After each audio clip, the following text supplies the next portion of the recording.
Thank you so much for joining me in this series with Authority Magazine and my organization, the Undivide Project, as we are uplifting people who are doing the good work, the hard work in climate justice, in sustainability, and working on the digital divide to attacking the tough topic of food sovereignty, which is something that you're working on. I'm so excited to welcome you, Eileen, to join us from Last Mile Food Rescue. Well, thanks. Thanks so much, Monica. I'm happy to be with you today. Thank you. And let's jump right into it. Every organization has an origin story. And so the first thing I want to hear is, what is the origin story for Last Mile Food Rescue? Sure, sure. So, I'm so fortunate. I guess we're all fortunate to have people in our lives that just get out there and make things happen. And there are two people that I've met through my journey with Last Mile Food Rescue. The first is a very dear friend of mine from Procter & Gamble. He and I worked at P&G together for a number of years. And he's a wonderful man and connected with another woman, Julie Schiffman, who's now become my very close friend. But Tom and I worked at P&G together. I retired from P&G in 2019, and was kind of just out there searching, trying to decide what I wanted to do. And in particular, this whole area of food insecurity was something that really troubled me, because I thought, man, there's plenty of food in this world, especially in the United States. I've traveled Exactly. around the world, but in the US, we're pretty fortunate and there's plenty of food out there. So I just didn't understand why the problem wasn't getting solved. And I reconnected with my dear friend Tom, and he was starting up this company called Last Mile Food Rescue, and he invited me to come along, and in fact to kind of run the operation at Last Mile. Wow. He and Julie connected through our local food bank. And Julie was, talking to a sister, and her sister said, I'm out doing a food rescue. And she said, "What's a food rescue?" And you might be wondering the same thing. What's a food rescue? How do you rescue Food food? rescue. But well over 40% of what we produce in the United States gets thrown away. Good food gets thrown away. Yeah. And Last Mile Food Rescue tries to put an end to that and rescues food before it reaches the dump. This is good, healthy food. It's not the strawberries that are in the back of your refrigerator molding. And we rescue that food, and we get it to agencies that are supporting those facing food insecurity. And it's as simple as that. And hence the name Last Mile. It's that last bit of the journey that this doesn't make it to, right? When we're talking about rescuing food, is that it's imperfect, so it doesn't meet our beauty standards for some grocery stores, or it's overproduced. Or I've even read stories where farmers just don't have the means to transport overage from where they are, right? Because the US is also a big country, and transportation and working out that supply chain is a big issue. And so it really is that last stretch of the way from those gaps in our food supply chain to food banks and agencies and organizations that really need it. Is that Yeah, a exactly. And thanks for recognizing that about our name. So Tom and I both worked in supply chain at Procter and Gamble. So this concept of the last mile and how challenging the last mile is was very clear to us, working in an industry like the consumer goods industry, and in particular for Procter and Gamble. But that last mile challenge is faced by so many, as you well put it. Yeah, so thank you. And you're reaching into communities. And I just love that when I was reading the story about the organization. And, we work in communities, but that name can mean a number of different things. So I was curious, what does community mean to you when we're talking about the people we're reaching and interacting with?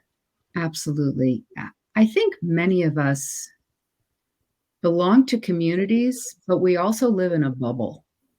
So, we go to work, we bring our children to school, we go to church, we go to the grocery store. There are routes in our life that are fairly routine and fairly, part of our normal day-to-day activity. And often those bubbles can feel like our communities because that's where our friends are. But for me, community means really kind of opening up your eyes to everything that's around you.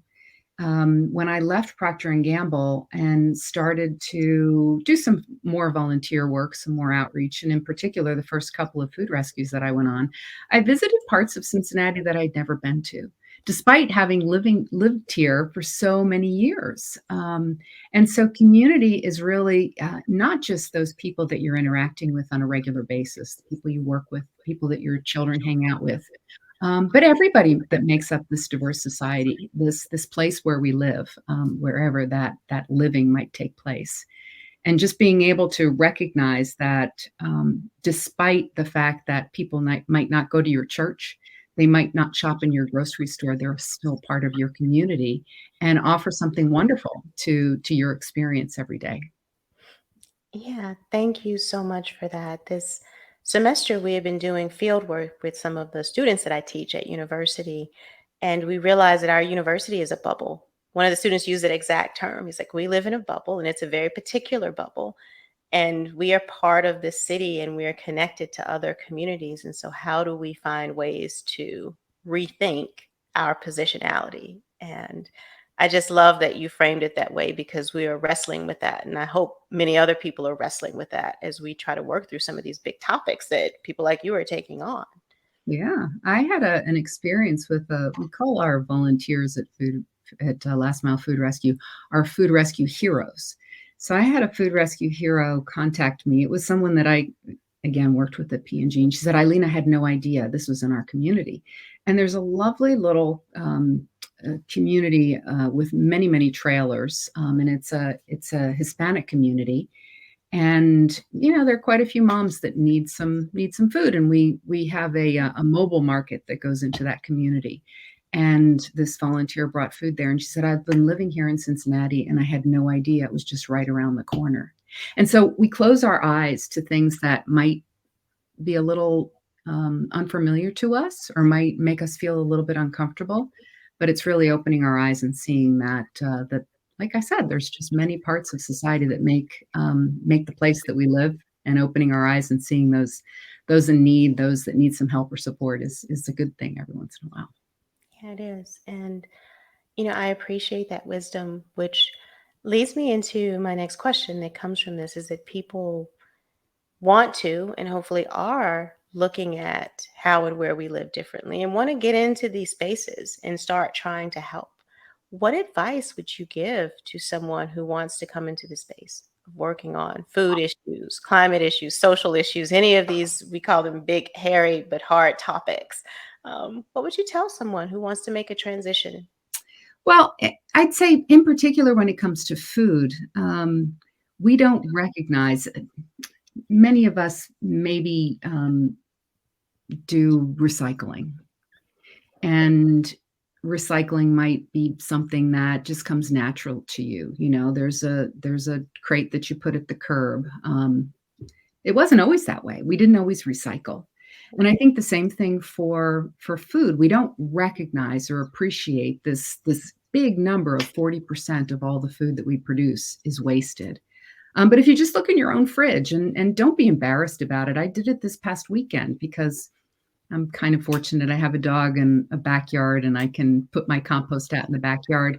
But I realized, I was off to the grocery store, and before I left, I started going through my fridge, and it's like, wow, there's a lot of food here that I'm throwing away. And, in that number of 40%, an awful lot of it is food that we waste ourselves. So just pay attention, just spend a weekend and recognize the amount of food that gets thrown away. And think about the farmer who grew it and the laborer who took it to the grocery store that was selling it, or the manufacturer that put it into another format for you. All of that along the way got wasted. And so just, opening your mind to that experience for you yourself, then you'd be amazed at how many opportunities there are in communities all over the US. I happen to live in a community that's very generous. Cincinnati has a wonderful grocery store. We're the headquarters to America's grocery chain, Kroger, and they have this sustainability promise called Zero Hunger, Zero Waste. So our Kroger grocery store is very definitely donating food rather than putting it in the landfill. But there are many agencies that are supporting the food insecure. and you can either work for one of those agencies as a volunteer, or you can consider getting into this whole field of food rescue. It's popping up all over the U.S. as we recognize and understand, just the fact that this is a problem, and it's a problem that can be solved. Yeah, and it's a uniquely American problem Hmm. that Yes. we are fortunate in our countries in this and our communities that we have so much, that the outsized wealth in this country and the amount of things, including food, that we produce is incredible compared to what other countries are capable of doing. And if the one thing that Americans are great at is figuring out ways to be efficient. So if we can figure out how to be efficient, we can make some real change. And I have a lot of optimism in that particular part of US culture, that we make people aware of it and give them a pathway to figuring out, just like what you said about recycling. Is that we'll work it out. And I think there's a tremendous amount of good to be done. So I love hearing um, that you're coming from a corporate environment and thinking about this and applying all of those ways of doing business to what we're talking about. So now you're in this organization and you're working on this problem. We all have goals for what we want our organization to do. What do you want for Last Mile?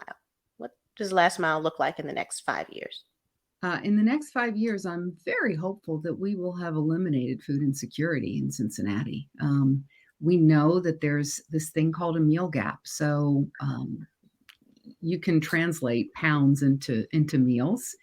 And despite the fantastic foundation that we've got that was built by our food bank, by agencies that have been in this world of food insecurity for a long time, there is a gap, and it's not filled by um, d- government donations or those kinds of programs. Yeah. And when we look at the amount of food that's being wasted, if we're rescuing only a quarter of what's being wasted, we can eliminate that problem of food insecurity. We can close that meal gap in Cincinnati. So I'm really hopeful. We've been open for 2 years, and we're this year rescuing 3.5 million pounds on an annual basis. Wonderful. Yeah, Congratulations. it's just a tremendous amount of food that we're finding and putting in the hands of those who need it most. And so I'm fully expecting that within the next 5 to 7 years, we'll be able to say that we've eliminated food insecurity in several parts of Cincinnati. Well, you know what? I hope that you do it. I think that you can.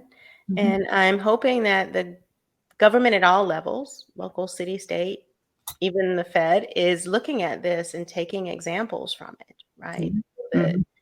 other cities and other neighborhoods can also close the meal gap, eliminate food security, because it's entirely possible for us to achieve. So, one final Absolutely. question. Mhm. What's the one question that no one ever asks you? I'm sure you do plenty of interviews. What's the one thing that no one ever asks? Well, I'll tell you, one of the things that we haven't talked about yet is like, okay, so how do you do it? Like, how do you do a food rescue? And we have an app. So that's really the magic behind what we're doing. We've put technology behind the problem, and a volunteer can see in our community, what's out there, what's a rescue that they can volunteer to pick up, and they will get step-by-step directions from the point of inception of that food. So the donor, directions on how to get to the donor, what they're picking up, where they're taking it to. So it's a very, very user-friendly way of helping people kind of enter into the space and do a food rescue. And so, that's an area where I think every community can put some kind of technology in place to solve this problem, and that's what we're doing here in Cincinnati. Thank you for pointing that out. So there's an app for that. And There. within this app, I'm guessing we have got the organizations and agencies that can receive the food that are Yeah. showing a Yeah. need. Mhm. And then there's a donor, and then there are the volunteers who are the connection between the two. And Exactly. that's your food rescue. Yeah, and that's what my company does. We've identified all those food donors.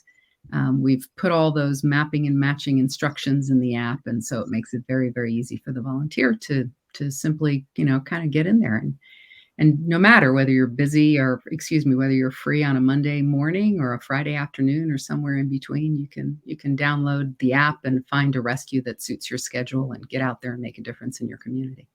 Wow. And so that's another way that people can get started. If you're in the Cincinnati area, Mhm. they can go to your website and Yes. sign up. I looked at the website and become a volunteer. Yeah. Um, so thank you so much. Thank you for all of the work that Last Mile Food Rescue is doing. And I will be excited to see where you are at next year and 5 years from now. And perhaps we will talk again. Thank you so much, Eileen, for joining me. Thank you, Monica. It was great to talk to you today.